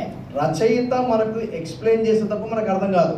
जो लेखक जो हमको समझाता है, वर्णन करता है, उस समय हमको मालूम नहीं होता है। కీర్తనకారుడు సామ్ 119 అంటాడు, దేవా నా కన్నులు తెరవండి, ఆశ్చర్యకరమైన సంగతులు నీ వాక్యంలో చూడడానికి నాకు సాధ్యమవుతుంది అంటాడు. सो भजनकार बोलता है भजन में, प्रभु जी मेरा आँख को खोलिए, आपको वचन को देखने के लिए, समझने के लिए। నీకు వాక్యం తెలియదు, आपको वचन नहीं मालूम है। ఎందుకు యూట్యూబ్ లో ఇష్టం వచ్చినట్టుగా యేసుక్రీస్తుని గురించి ఇష్టం వచ్చినట్టు వాగుతారు మీరు? सो वचन जब नहीं मालूम है तो यूट्यूब में प्रभु यीशु मसीह के बारे में अपने हिसाब से कैसे बोलते रहते हैं। నీకు తెలియకుంటే తెలియనట్టుండు. यदि आपको नहीं मालूम है तो चुपचाप रहिए। తెలియని దాని గురించి నువ్వు ఎందుకు దూషిస్తావు? అనవసరంగా రిస్క్ పడతావు. जब आपको नहीं मालूम है वो चीज को बोलकर आप जोखिम में पड़ोगे। You can fight against human beings. आप मनुष्यों के विरुद्ध में लड़ाई कर सकते యు हैं, కాంట్ ఫైట్ అగైన్స్ట్ గాడ్. परमेश्वर के विरुद्ध में लड़ाई नहीं कर सकते। సౌలుతో అదే చెప్పాడు, सौल को वही बताए, you cannot kick against prix. Prix అంటే ముళ్ళు. యు కెనాట్ కిక్ ముళ్ళకి ఎదురుగా నీ కాలు వెలుదంటే ఏమవుతాయి? నీ కాలు పోతాయి. చాలండి, అది చెప్పేసండి.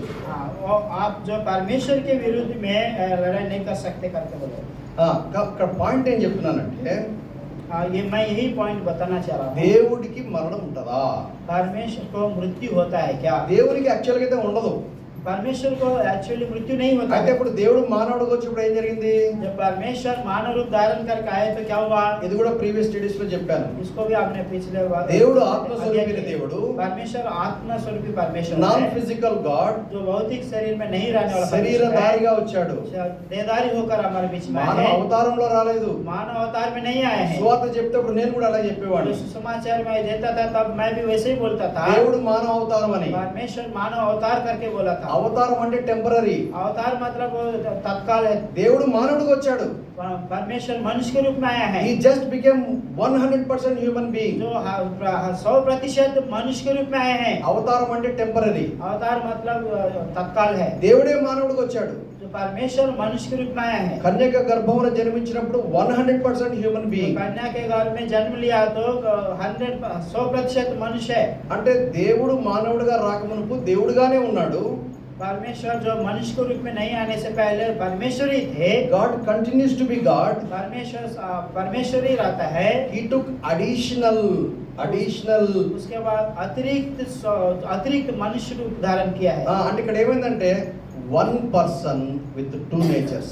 यहाँ पर एक व्यक्ति दो स्वभाव है। బైబిల్ గ్రంథంలో రాయబడింది, बाइबल ग्रंथ में लिखा हुआ है దేవుడు మార్పు లేనివాడు. परमेश्वर में कभी नहीं बदलने నేను वाला है। చాలాసార్లు జుట్టు బిక్కునేవాడిని. कई बार मैं अपने बाल को खींच रहा था। మరి దేవుడు మానవుడికి వచ్చాడు కదా, మారాడు కదా, परमेश्वर मनुष्य हो गया, बदल गया है ना, నేను అట్లా అనుకునేవాడిని. मैं ऐसे सोच रहा था। ఆ తర్వాత నేను థియాలజీ గురించి స్టడీ చేస్తున్నప్పుడు जब मैं थियोलॉजी के बारे में अध्ययन कर रहा ఒక था, బైబిల్ పండితుడు భలే చెప్పాడు, एक बाइबल पंडित ने अच्छा बोले, మార్పు అనేది వ్యక్తిత్వంలో రావాలి.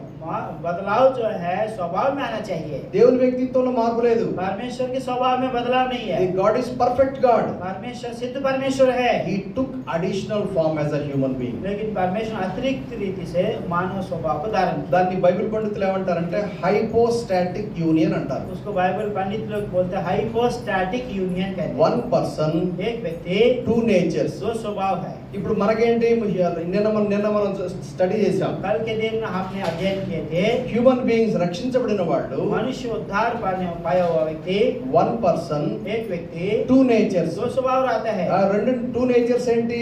दो स्वभाव क्या क्या है? అడమిక్ నేచర్ కంటిన్యూ అయింది, आदाम का स्वभाव आया है। అడిషనల్ హోలీ స్పిరిట్ నేచర్ కొత్తగా స్టార్ట్ అయింది. दूसरा पवित्र आत्मा का स्वभाव नए तरीके से ఎప్పుడు चालू हो స్టార్ట్ गया। అయింది? कब चालू हो गया? when you are born again spiritually, जब आप आत्मिक रीति से उद्धार पाए, मन when फिराए। you are physically born, जब आप भौतिक रीति से मन फिराया, you have adamic nature. आदम स्वभाव आपके अंदर था। When you are spiritually born, आप जब आत्मिक रीति से जन्म लिया, Holy Spirit came and dwelt within पवित्र आत्मा you. आपके अंदर आकर वास किया। You have an additional nature. आपका अतिरिक्त एक और स्वभाव आया है। How you behave depends upon whom you obey. सो आपका व्यवहार जो है आप किसके अधीनता में, किसके आज्ञाकारिता में रहता है, उसी के हिसाब से होता है। If you obey old fallen sinful nature, that is Adamic nature, यदि आप जो गिरा हुआ जो आदाम स्वभाव, पाप स्वभाव को मानते हैं तो वही आप करते हो। you will be fighting against God आप परमेश्वर के विरुद्ध में लड़ाई करे हुए and you will करोगे। scatter the work of God. जो परमेश्वर को काम को तितर-बितर कर दोगे। If you obey Holy Spirit, यदि आप पवित्र आत्मा का अधीनता में आते हो, you join with Christ, आप प्रभु यीशु मसीह के साथ जोड़ते हो, you gather with Christ. आप परमेश्वर के साथ बटोरते हो।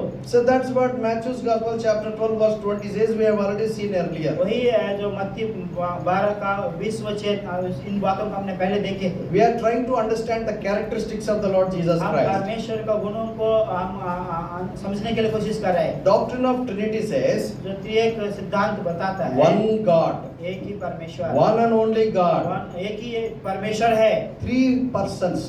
तीन व्यक्ति है। Many people think that Old Testament God the Father was handling. तो कई लोग सोचते हैं कि पुराना नियम को पिता परमेश्वर देख रहे थे। Four Gospels, Matthew, Mark, Luke Gospel, Jesus Christ, second person in the Trinity was handling. तो चार सुसमाचार मत्ती, मार्क, लूक, यूहन्ना, प्रभु यीशु मसीह जो है वो डील कर रहे थे। And then from Acts onwards, Holy Spirit is working. प्रेरितों के काम से पवित्र आत्मा काम कर रहे हैं करके सोचते हैं। But if you carefully study the scripture, यदि आप ध्यान से वचन को पढ़ेंगे तो one God, एक ही परमेश्वर है, one God, एक ही परमेश्वर, not absolute one God. जो एक ही एब्सोल्यूट एक ही परमेश्वर नहीं है। Islam talks about absolute one God. So Islamism जो बोलता है एक ही परमेश्वर के बारे में। Judaism talks about absolute one God. जो जुदा जो धर्म के लोग भी एक ही परमेश्वर को बोलते हैं। I am not going to teach you the doctrine on Trinity. मैं जो त्रिएक सिद्धांत के बारे में नहीं बोल रहा हूँ। We have that kind of teaching in our institutions. I am a teacher. सो वहाँ पर जहाँ अंकुल रहते हैं वहाँ पर इस प्रकार की टीचिंग होता है। Now I have limited time. Within that limited time, the subject what is before me, I have to teach you. So, मेरे पास थोड़ी सी समय है, इसी समय में मैंने आपको समझाना था, उतना समझाना है। One God. एक ही परमेश्वर है। That means properly united one. इसका मतलब प्रॉपर सही तरीके से जुड़ा हुआ। In Deuteronomy chapter 6, there Moses says, "Our God, Lord God, Jehovah is one." तो व्यवस्था विवरण में 6 अध्याय में मूसा कहता है हमारा परमेश्वर एक ही है। There, one in the root word, there are two addresses.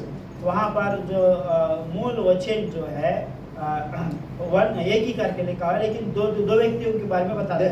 There are two different words can be used. सो दो शब्द उसके लिए यूज कर सकता है। If one word is used, that is absolutely one. अगर एक ही शब्द इस्तेमाल करेंगे तो सचमुच में एक ही है। But the second word talks about properly united one.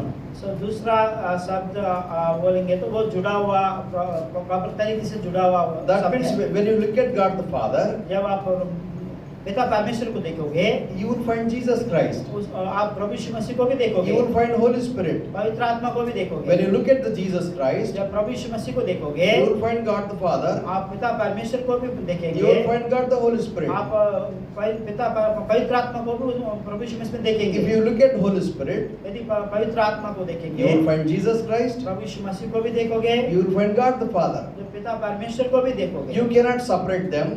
आप उनको अलग नहीं कर सकते। You cannot isolate them. उनको सेपरेट नहीं कर सकते। They are so perfectly equal. वो तो सिद्ध रीति से एक समान है। Each one is properly, equally in all matters. हर एक जो है प्रॉपर तरीके से एक समानता में और सब विषयों में Their unity is so perfect that they are just one God. वो तीनों जोड़ के रहना जो है एक सिद्ध बात है। That God of the Spirit came into this world and He became human being. वो परमेश्वर जो है देदारी होकर पवित्र सिद्ध परमेश्वर है इस संसार में आया। And Jesus died means as human. God continues to God. Jesus died as human and rose again victoriously. This is a mystery. We can't actually make bits and pieces. We need to understand this is what the truth is. परमेश्वर लगातार परमेश्वर ही रहे हैं और प्रभु यीशु मसीह मनुष्य के रूप में कलोरी क्रूस पर मृत्यु में गए, परमेश्वर के रूप में मृत्यु में नहीं गए। Bible says, बाइबल बताती है God the Father, brought Jesus from the death into life. पिता परमेश्वर प्रभु यीशु मसीह को मृत्यु से जिलाया और उनको जीवन दिया। Jesus Christ says in John's Gospel chapter 10, I have authority, I have power to lay down my life. Again, I have power and authority to take back my own life. प्रभु यीशु मसीह यूहन्ना 10 अध्याय में कहते हैं मेरे को प्राण देना और प्राण लेना मेरा अधिकार है करके बोलता है। In many places we find that Holy Spirit, brought Jesus Christ out of death. कई बार कई जगह हम देखते हैं कि पवित्र आत्मा जो है मरे हुओं को जिलाया करके लिखा हुआ है। In every important part of Telugu साथ में लिखना, इंग्लिश बोले तो पूरा इंग्लिश नहीं बोलना, तेलुगु शब्द भी बोलना। हाँ, यहाँ पर okay. बिना इंग्लिश बिना हिंदी वाले। Thank you. So కాబట్టి ఇక్కడ ఏంటంటే ఎక్కడ ఉన్నాం మనం విరావి ఫ్లో డిస్టర్బ్ కాకూడదు. ఫ్లో డిస్టర్బ్ అయితే ఇట్లా అవుతుంది. సరే, పాయింట్ ఏంటంటే ఒక దేవుడు ముగ్గురు వ్యక్తులు. एक ही परमेश्वर तीन व्यक्ति। సో యేసు ప్రభు మరణాన్ని గెలిచి తిరిగి లేచాడు. प्रभु यीशु मसीह मृत्यु पर जय पाकर जी उठे। యేసు ప్రభు కనుక తిరిగి లేవకపోతే यदि परमेश्वर नहीं जी उठे तो మన విశ్వాసం అంతా బేకారం రాయబడింది. हमारा विश्वास सब व्यर्थ हो जाएगा। నాకు 4 విషయాలు చెబుదాం అనుకున్నా. मैं 4 बातों को बोलने के लिए तैयार हूँ। Prophecies of resurrection, जो पुनरुत्थान की जो भविष्यवाणी, proofs of resurrection, जो पुनरुत्थान की जो साबुत करने वाला भविष्यवाणी, blessings of resurrection, पुनरुत्थान का आशीष जो है उसके बारे में भविष्यवाणी, hope of resurrection. जो आशा, जो पुनरुत्थान की आशा का जो भविष्यवाणी। యేసుక్రీస్తు వారి పునరుద్ధానం అనేది प्रभु यीशु मसीह का पुनरुत्थान యాక్సిడెంటల్ గా హఠాత్తుగా అనుకోకుండా జరిగింది కాదు. तो अचानक से हुआ सडनली हुआ नहीं है। కీర్తన సంఖ్య 16. भजन 16 अध्याय। మీకు కొన్ని సూచనలు చెప్పేసి నేను క్లోజ్ చేస్తాను. आप लोगों को कुछ चिन्ह दिखाकर मैं समाप्त। మనం చాలా విషయాలు నేర్చుకున్నాం. बहुत सारे बातें आपने देखे हैं। ఈ నేర్చుకున్న పాఠాలకి మనం స్పందించాల్సి ఉంటుంది. सो जो हमने जो लेसन सीखे हैं उसके लिए हम प्रतिक्रिया కీర్తన देना। 16:11. भजन 16 का 11। నీవు నా ఆత్మను పాతాళంలో విడిచిపెట్టవు, నీ పరిశుద్ధిని కుళ్ళు పట్టనీయవు. చదవండి 16:10. 16 का 10। కీర్తన 16:10. भजन 16 का 10। क्योंकि तू मेरे प्राण को अधोलोक में ना छोड़ेगा, ना अपने पवित्र भक्त को सड़ने देगा। వాక్యం అర్థం చేసుకోవాలంటే वचन को समझने के लिए ఒక చోట రాయబడిన వాక్యము एक जगह लिखा हुआ वचन, దాని యొక్క పరమార్థం ఇంకొక చోట రాసి ఉంటుంది. उसका जो अर्थ जो है दूसरी जगह में लिखा रहता ఒక చోట రాయబడిన వాక్యము है। एक जगह लिखा हुआ वचन, దాని వివరణ లేక వ్యాఖ్యానము ఇంకో చోట రాయబడి ఉంటుంది. उसका वर्णन जो है दूसरा जगह लिखा रहता है। అపోస్తల కార్యం 2వ అధ్యాయం प्रेरितों दूसरा अध्याय 25 నుండి 32 వరకు చదివితే 25 से लेकर 32 तक पढ़ेंगे। అక్కడ ఈ వాక్యాన్ని ఎత్తి చూపించాడు. वहाँ पर इस वचन को दिखाया है। నేను 27వ వచనం చదువుతున్నాను. 27 वचन पढ़ रहा हूँ। నీవు నా ఆత్మను పాతాళంలో విడిచిపెట్టవు, నీ పరిశుద్ధిని కుళ్ళు పట్టనీయవు. क्योंकि तू मेरे प्राणों को अधोलोक में ना छोड़ेगा और ना अपने पवित्र जन को सड़ने नहीं देगा। యేసు ప్రభు తిరిగి లేచి प्रभु यीशु मसीह जी उठकर ఈ భూమి మీద 40 సంవత్సరాలు సజీవుడిగా తన్ను తాను అనేకులకు కనపరుచుకున్నాడు. जी उठने के बाद 40 वर्ष तक अपने आप को अनेक लोगों को प्रकट किया। పరలోకానికి ఆరోహణమైపోయాడు. जो स्वर्गलोक में आरोहण होकर गए हैं। ఆయన పరిశుద్ధాత్మ దేవుని 50వ దినాన భూమి మీదకి పంపించాడు. सो पवित्र आत्मा को 50वें दिन इस धरती पर भेजे हैं। సంఘాన్ని ఇనాగ్రేట్ చేశారు. कलीसिया को उद्घाटन किया है। అప్పుడు వాళ్ళు ఏమన్నారంటే వీళ్ళేం పొద్దున బాగా తాగి వచ్చారే వీళ్ళు అని నింద వేశారు. तब वो लोग कहने लगे कि सुबह सुबह लोग पी पा के आया करके निंदा किए। అప్పుడు అపోస్తలుడైన పేతురు చెప్పినటువంటి సందేశం, तब प्रेरित पौलुस जो संदेश दिया वो बात है। ఆ సందేశం ఏంటంటే वो संदेश ये है कि మీరు యేసు ప్రభువును సిలువేశారు, आप प्रभु यीशु मसीह को क्रूस पर चढ़ाया అయితే है, దేవుడు ఆయన్ని తిరిగి మృతులోంచి లేపాడు. लेकिन परमेश्वर उनको मृत्यु से जिलाया। ఇక్కడ మనకేమర్థమైంది? व्यापार हमको क्या समझ में आया? ఆల్రెడీ పాత నిబంధన ఇంచుమించు 1000 సంవత్సరాలకు మునుపు ఈ చెప్పబడిన ప్రవచనము So, యేసుక్రీస్తులో నెరవేర్చబడింది. पुराने नियम में लगभग 1000 वर्ष पहले जो भविष्यवाणी किया गया वो प्रभु यीशु मसीह में पूरा हुआ है। యేసు ప్రభు కూడా చెప్పాడు. प्रभु यीशु मसीह भी कहा మత్తయి సువార్త 16:21. मत्ती समाचार 16 अध्याय 21 वचन। ఇప్పుడు అవన్నీ చదవడానికి కుదరదు, మీరు రాసుకోండి, आप రాసుకోవాలి. लिख लीजिएगा, वो सब पढ़ने का समय नहीं है। మత్తయి 16:21, मत्ती 16 का 21, లూకా 24:45-46, लूका 24 अध्याय 45 से लेकर 46 वचन तक, యోహాను సువార్త 2:19. यूहन्ना 2 अध्याय 19 वचन। మీకు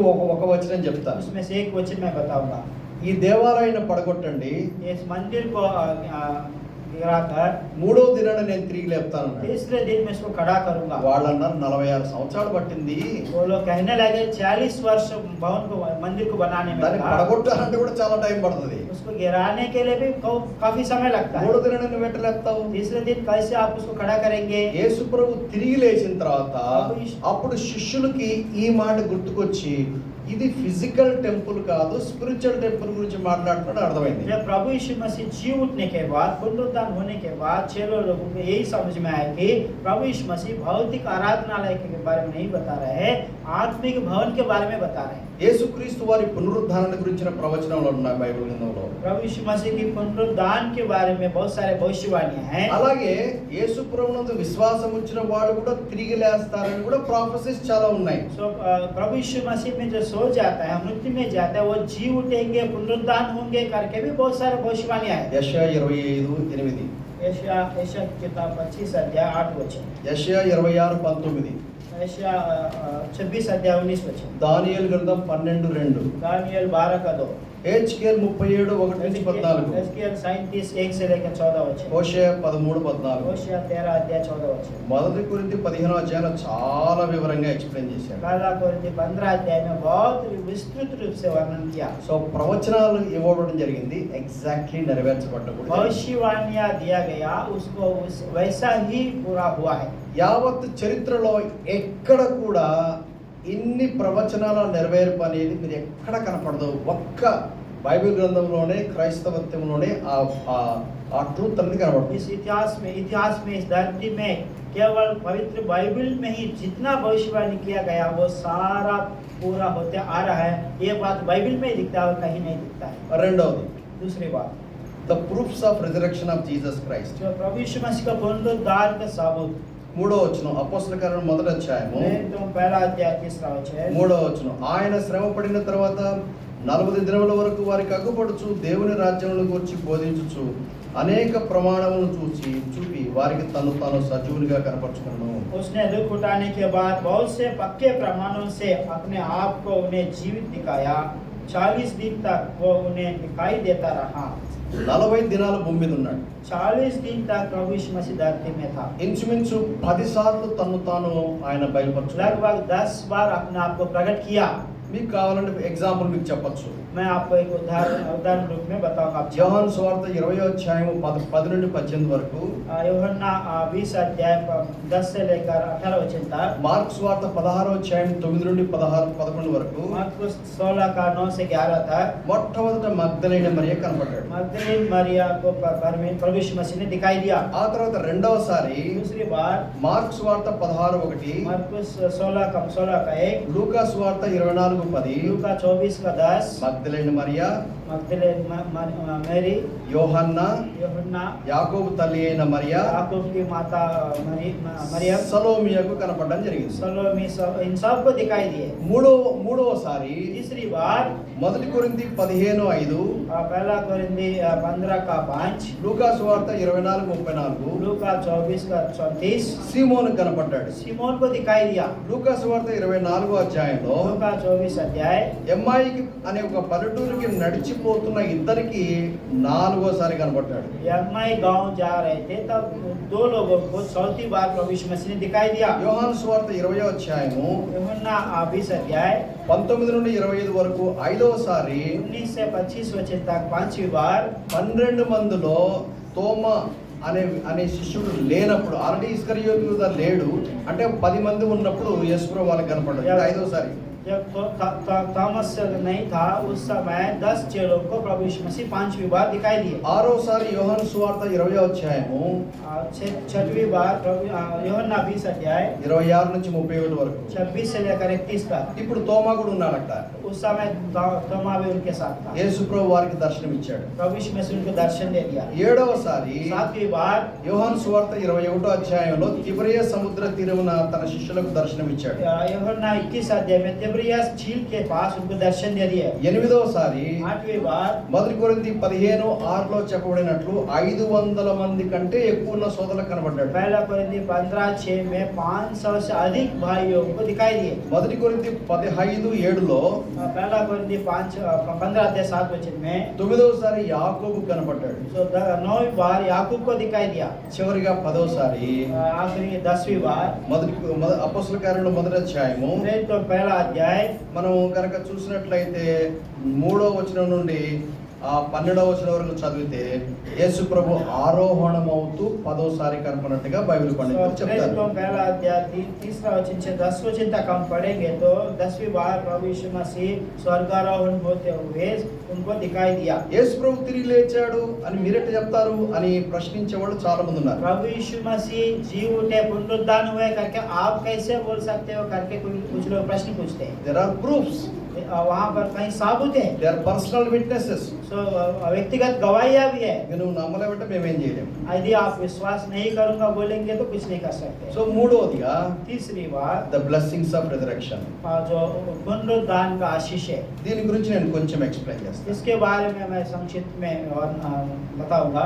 ద బ్లెస్సింగ్స్ ఆఫ్ రిజరెక్షన్ ఏంటంటే जो पुनरुत्थान का आशीष ये है कि యేసు తిరిగి లేచిన కారణం చేత దేవుడు అని రుజువుపరుచుకున్నాడు. प्रभु यीशु मसीह पुनरुत्थान होने के द्वारा वो परमेश्वर करके साबित किया। ఈ విషయం ఈ రోమా పత్రిక మొదటి అధ్యాయం 4వ వచనంలో చూస్తాం. ये बात रोमियो 1 का 4 वचन में लिखा हुआ है। యేసు రక్షకుడు అంటానికి రుజువు ఏమిటంటే మత్తయి సువార్త 1:21 ఆయన పునరుద్ధానుడే తిరిగి లేచాడు. यीशु उद्धारकर्ता करने का साबित ये है कि मत्ती 1:21 में वो पुनरुत्थान होकर जीवित हुए। అసలు యేసు ప్రభు గనుక పునరుద్ధానుడు కాకపోతే यदि प्रभु यीशु मसीह पुनरुद्धार नहीं हुआ तो అసలు మన విశ్వాసానికి విలువే లేదు. हमारा विश्वास का कोई मतलब नहीं है। చదవండి ఒకసారి మొదటి కొరింథీ పత్రిక 15వ అధ్యాయం. पहला कोरिन्थी 15 अध्याय నేను 12వ వచనం నుంచి 19 వరకు నేను చదువుతాను, తర్వాత బ్రదర్ చదువుతాడు. 12 से लेकर 19 वचन तक पहला हम पढ़ेंगे, उसके बाद मैं हिंदी में पढ़ूंगा। చాలా సింపుల్ గా ఉంది, ఈజీగా అర్థమవుతుంది, ఎక్స్ప్లెయిన్ చేయాల్సిన అవసరం లేదు. बहुत सरल है, उसको वर्णन करने समझाने की जरूरत नहीं। యేసు మృతులలో నుండి లేపబడి ఉన్నాడని ప్రకటించబడుచుండగా మీలో కొందరు మృతుల పునరుద్ధానము లేదని ఎట్లు చెప్పుచున్నారు? మృతుల పునరుద్ధానము లేని ఎడల క్రీస్తు లేపబడలేదు. క్రీస్తు లేపబడి ఉండబడని ఎడల మేము చేయుచున్న ప్రకటన వ్యర్థమే, మీ విశ్వాసం వ్యర్థమే. క్రీస్తు దేవుడు యేసును లేపనని ఆయనను గురించి మేము సాక్ష్యం చెప్పి ఉన్నాం కదా. మృతులు లేపబడని ఎడల దేవుడు ఆయనను లేపలేదు. మేము దేవుని విషయమై అబద్ధపు సాక్షులుగా అగపడుచున్నాము. మృతులు లేపబడని ఎడల క్రీస్తు కూడా లేపబడలేదు. క్రీస్తు లేపబడని ఎడల మీ విశ్వాసం వ్యర్థమే, మీరింకనూ పాపములోనే ఉన్నారు. అంతేకాదు క్రీస్తునందు నిద్రించిన వారందరూ నశించిరి. 19వ వచనం అందరూ చదవండి నామతో పాటు. 19 वचन सब मिलकर मेरे साथ पढ़ेंगे। ఈ జీవిత కాలం మట్టుకే మనం క్రీస్తునందు నిరీక్షించు వారమే కదా మనుషులందరికంటే దౌర్భాగ్యులమై ఉన్నాము. చదవండి. इसलिए जबकि मसीह का ये प्रचार किया जाता है कि वह मरे हुए में से जी उठा, तो तुम में से कितने कैसे कहते हैं कि मरे हुए का पुनरुत्थान है ही नहीं? यदि मरे हुए का पुनरुत्थान है ही नहीं है तो मसीह भी नहीं जी उठा, और यदि मसीह नहीं जी उठा तो हमारा प्रचार करना भी व्यर्थ है और तुम्हारा विश्वास भी व्यर्थ है। वरन हम परमेश्वर के झूठे गवाह ठहरे, क्योंकि हमने परमेश्वर के विषय में ये गवाही दी कि उसने मसीह को जिला दिया, यद्यपि नहीं जिलाया। यदि मरे हुए में नहीं जी उठते और यदि मुर्दे नहीं जी उठते तो मसीह भी नहीं जी उठा, और यदि मसीह नहीं जी उठा तो तुम्हारा विश्वास व्यर्थ है और तुम अब तक अपने पापों में फंसे हो। वरन जो मसीह में सो गए हैं वो भी नाश हुए। यदि हम केवल इसी जीवन में मसीह से आशा रखते हैं तो हम सब मनुष्यों से अधिक अभागे हैं। విశ్వాసం అనేది పరిశుద్ధాత్మ దేవుడు చేసే కన్విక్షన్స్. सो विश्वास का मतलब है पवित्र आत्मा के द्वारा कन्विक्शन जो होता है वही है ఈ विश्वास। వాక్యాన్ని చదువుతున్నప్పుడు जब ये वचन पढ़ रहा है హృదయంలో పరిశుద్ధాత్మ దేవుడు చేసే కన్విక్షన్స్ ని అది పరిశుద్ధాత్మ దేవుడు చేసే కార్యం. हमारे हृदय में जो कन्विक्शन आता है वो पवित्र आत्मा के द्वारा होता है। ఆ విశ్వాసానికి విలువ ఎప్పుడు వస్తుంది? उस विश्वास को वैल्यू कब आएगा? యేసు ప్రభు తిరిగి లేచినప్పుడే. प्रभु यीशु मसीह जब पुनरुद्धार होने के बाद, యేసు ప్రభు కనుక చనిపోయి మట్టిలో మట్టి అయినట్లయితే यदि प्रभु यीशु मसीह मिट्टी में जाकर मिट्टी में मिल जाते మనం हैं, అందరికంటే దౌర్భాగ్యులు అని పౌలు చెప్తున్నాడు. यहाँ पौलुस बताते हैं हम सब मनुष्यों से अधिक अभागे। యేసు ప్రభు తిరిగి లేచాడు కాబట్టి प्रभु यीशु मसीह पुनरुद्धार होने के మన कारण విశ్వాసంలో లైఫ్ ఉంది. हमारे विश्वास में जीवन है। అది మొదటిది. वो पहली बात है। రెండోది ఏంటంటే दूसरी बात, అసలు మనకు రక్షణ అనేదే లేదు యేసు ప్రభు కనుక తిరిగి లేవకపోతే. यदि प्रभु यीशु मसीह पुनरुद्धार नहीं हुआ तो हमको उद्धार ही नहीं है। ఎందుకంటే రోమా పత్రిక 10వ అధ్యాయం 9వ వచనం ఏం చెప్తుందంటే रोमियो 10 अध्याय 9 वचन क्या बताता है? మనం హృదయంలో విశ్వసించాలట. हमारा मन में विश्वास करना है। ఏమని విశ్వసించాలి? ऐसे विश्वास करना है, దేవుడు మృతులలో నుండి యేసు ప్రభువును లేపెను అని హృదయంలో విశ్వసించాలంట. परमेश्वर प्रभु यीशु मसीह को मरे हुए में से जिलाया करके विश्वास करना है। అదే ఇందాక మనం చూసాం 1 కొరింథీ 15వ అధ్యాయంలో. वही बात हम पहला कुरिन्थी 15 अध्याय में देखे। ఈ కన్విక్షన్స్ హృదయంలో విశ్వసించాలి, ये कन्विक्शन जो हमारे मन में विश्वास करना है, నోటితో ఒప్పుకోవాలి. हमारे मुंह से अंगीकार करना है, అప్పుడే మనం రక్షించబడతామని బైబిల్ గ్రంథం तभी చెప్తుంది. हम उद्धार पाएंगे करके पवित्र बाइबल बताते हैं। రోమా 10:9 रोमियो 10 का 9। యేసు ప్రభువని నీ నోటితో ఒప్పుకొని దేవుడు మృతులలో నుండి ఆయనను లేపినని నీ హృదయం ముందు విశ్వసించిన యెడల నువ్వు రక్షించబడవు.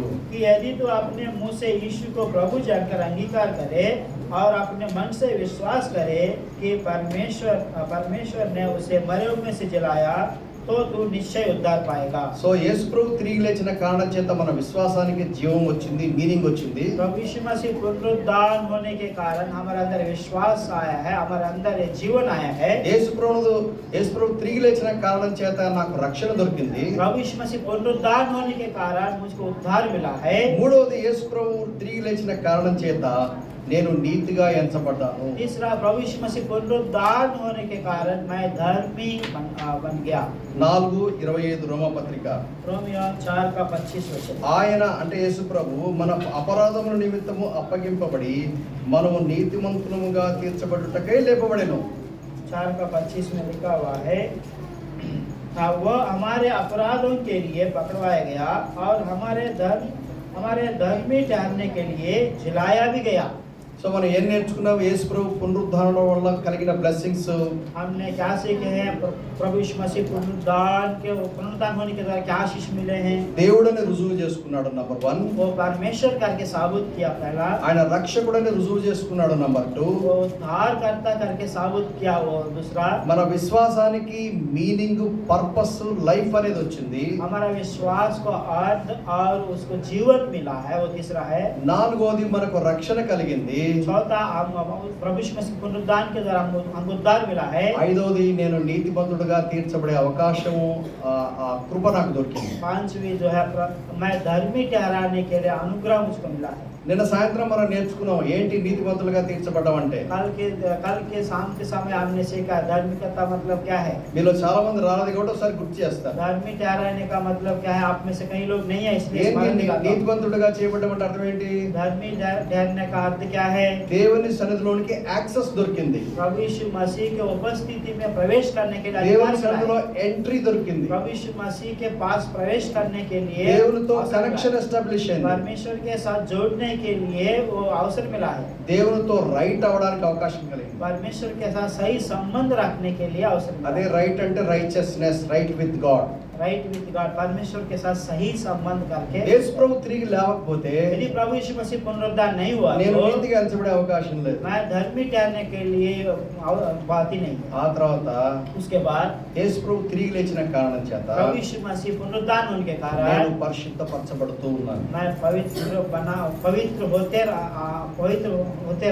అంచెలంచెలుగా ఈ పవిత్రత అనేది నా జీవితంలో కనబడుతుంది. सन सन होकर ये पवित्रता मेरे जीवन में आ रहा है। రోమపత్రిక 8వ అధ్యాయం 2వ వచనం रोमियो 8 का 2। ఏమని రాయబడిందంటే క్రీస్తు యేసునందు జీవం ఇచ్చు ఆత్మ యొక్క నియమము పాప మరణముల నియమం నుండి నన్ను విడిపించెను. क्योंकि जीवन की आत्मा की व्यवस्था ने मसीह यीशु में मुझे पाप की और मृत्यु की व्यवस्था से स्वतंत्र कर दिया। ఇక్కడ ఏమని రాశారంటే అదే రోమపత్రిక 8వ అధ్యాయం 11వ వచనం మృతులలో నుండి యేసును లేపిన ఆత్మ మీలో నివసించిన యెడల మృతులలో నుండి క్రీస్తును లేపిన వాడు చావునకు లోనైన మీ శరీరములను కూడా మీలో నివసించు తన ఆత్మ ద్వారా జీవింపజేయును. यहाँ रोमियो 8 का 11 में लिखा हुआ यदि उसी का आत्मा जिसने यीशु को मरे हुए में से जिलाया तुम में बसा हुआ है तो जिसने मसीह को मरे हुए में से जिलाया वो तुम्हारी नश्वर देहों को भी अपने आत्मा के द्वारा जो तुम में बसा हुआ है जलाएगा। అంటే నేను రక్షించబడ్డ మాత్రమే కాకుండా मैं उद्धार पाया हुआ उतना ही नहीं పరిశుద్ధతలో అంచెలంచెలుగా ఎదగడానికి పునరుద్ధాన శక్తి నాలో పనిచేసి నేను విజయవంతమైన జీవితం జీవించడానికి పవిత్రంగా జీవించడానికి దేవుని మహిమార్థమై దేవుని చిత్తానుసారంగా బ్రతకడానికి పరిశుద్ధాత్మ దేవుడు నాలో పునరుద్ధాన శక్తిని వాడతాడు. मैं पवित्रता में अंश होकर बढ़ते जाने के लिए प्रभु यीशु मसीह का पुनरुद्धान की शक्ति पवित्र आत्मा के द्वारा मुझे सहायता करके आता है। अभी ब्लेसिंग्स ऑफ रिजरेक्शन वही जो पुनरुद्धान का जो आशीष है। చివరిగా ద హోప్ ఆఫ్ రిజరెక్షన్ आखिरी में पुनरुद्धान का जो आशा के बारे में लिखा ఈ భూమి మీద మాత్రమే కాకుండా इस धरती में ही नहीं నాకు భవిష్యత్తు ఉంది. मेरे लिए एक भविष्य है। ఏంటా భవిష్యత్తు? भविष्य क्या है? యేసు ప్రభు ఏ విధంగా మృతులలో నుంచి లేచి మహిమా దేహంతో తిరిగి లేచాడో నేను కూడా మహిమా దేహంతో తిరిగి లేస్తాను అనే ఒక నిరీక్షణ. जैसा प्रभु यीशु मसीह मरे हुए में से जी उठकर महिमित देह को प्राप्त किया वैसे ही मैं भी जी उठूंगा महिमित देह को मैं पाऊंगा करके। నేను చనిపోతే మట్టిలో మట్టి అవను, मैं मर जाऊंगा तो मिट्टी में मिल जाऊंगा करके उतना ही नहीं నా ప్రభు త్వరగా రెండోసారి రానయ్యున్నాడు. मेरा परमेश्वर दोबारा जल्दी आएंगे। ఆయన వచ్చినప్పుడు जब वो आएंगे సజీవంగా ఉంటే నేను తిరిగి ఆయనతో పాటు నేను లేపడతాను. यदि मैं जीवित रहता हूँ तो मैं उसके साथ उठाया जाऊंगा। మహిమా దేహం నాకు వస్తుంది. मेरे को महिमित देह मिलेगा। ఒకవేళ ఆయన రాకడ ఆలస్యమై అంతకంటే ముందే చనిపోతే క్రీస్తునందు నిద్రించి ఆ రెండో రాకడలో మరలా నేను ఆయనతో పాటు మహిమా దేహంతో నేను లేపడతాను. यदि परमेश्वर प्रभु यीशु मसीह का दोबारा आगमन देर होता है तो मैं मुक्ति में जाऊंगा और पवित्र लोगों के साथ जी उठूंगा उस महिमित देह को पहनूंगा। దీన్ని ఆరాధన సమయంలో 3 విధాలుగా చూసాము. इस बात को हम आराधना के समय 3 भाग में हमने देखे। బ్లెస్డ్ హోప్, धन्य आशा, అది ఆ తర్వాత లివింగ్ హోప్ సజీవమైన ఆ నిరీక్షణ, जीवित आशा, మహిమా నిరీక్షణ. महिमा का आशा। తల ఉంచండి, కళ్ళు మూసుకోండి, सिर झुकिएगा, ప్రార్థన చేసుకుందాం. प्रार्थना करें। ఈ పునరుద్ధానం కనుక లేకపోతే यदि पुनरुद्धार नहीं है तो మన క్రైస్తవ జీవితము వ్యర్థమే. हमारा मसीह जीवन व्यर्थ है। ఈ పునరుద్ధానము హఠాత్తుగా అనుకోకుండా జరిగింది కాదు, దాని గురించిన ప్రాఫెసీస్ ప్రవచనాలు ఉన్నాయి. ये पुनरुद्धान जो अचानक से नहीं हुआ इसके बारे में बहुत सारे भविष्यवाणियां हैं। ఈ పునరుద్ధానం అంతా బేకారండి, అంత కట్టు కదా, మాయ మాటలు అనడానికి వీల్లేదు. దానికి ప్రూఫ్స్ ఉన్నాయి. ये पुनरुद्धान सब जो है कल्पित कथा है, ये स्टोरी है, इसमें कोई सच्चाई नहीं करके नहीं बोल सकते क्योंकि उसके लिए सबूत है। ద బెస్ట్ ప్రూఫ్ ఏంటంటే तो सबसे बड़ा सबूत यह है कि బలహీనుడైన మనుషులు, जो कमजोर बलहीन व्यक्ति, సామాన్యమైన మనుషులు साधारण मनुष्य దేవుని కోసం బలమైన సాక్షులుగా నిలబడడానికి ధైర్యం వస్తుంది. परमेश्वर के लिए एक बलवंत जो साधन के समान खड़े होने के लिए धैर्य मिलता है। ఎన్ని శ్రమలు వచ్చినా, ఎంత అవమానం వచ్చినా, ఎంత నష్టం వచ్చినా, ఎన్ని బాధలు వచ్చినా కానీ అవి ఓర్చుకుంటూ సహించుకుంటూ పునరుద్ధాన శక్తి చేత ఆ నిరీక్షణతో వాళ్ళు జీవితాన్ని కొనసాగించగలరు. कितना भी क्लेश आए, संकट आए, कठिन परिस्थिति आए, दुख आए, उस सब को सहते हुए पुनरुद्धान की शक्ति के द्वारा प्रभु यीशु मसीह के लिए धन्य आशा रखते हुए जीने के लिए सहायता करता ఈ है। పునరుద్ధాన శక్తి ఏం చేస్తుందంటే पुनरुद्धान शक्ति क्या करता है तो పవిత్రులుగా అంచెలంచెలుగా క్రీస్తు సారిపోలోనికి వెళ్ళడానికి దోహదం అవుతుంది. हम पवित्रता में अंश होकर बदलते जाएंगे, पवित्र होते जाएंगे, परमेश्वर के स्वरूपता में बदल जाएंगे। May the Lord bless this word. परमेश्वर इस वचन को आशीष दे। ప్రార్థన చేసుకుందాం. प्रार्थना करेंगे। हिंदी में प्रार्थना करें।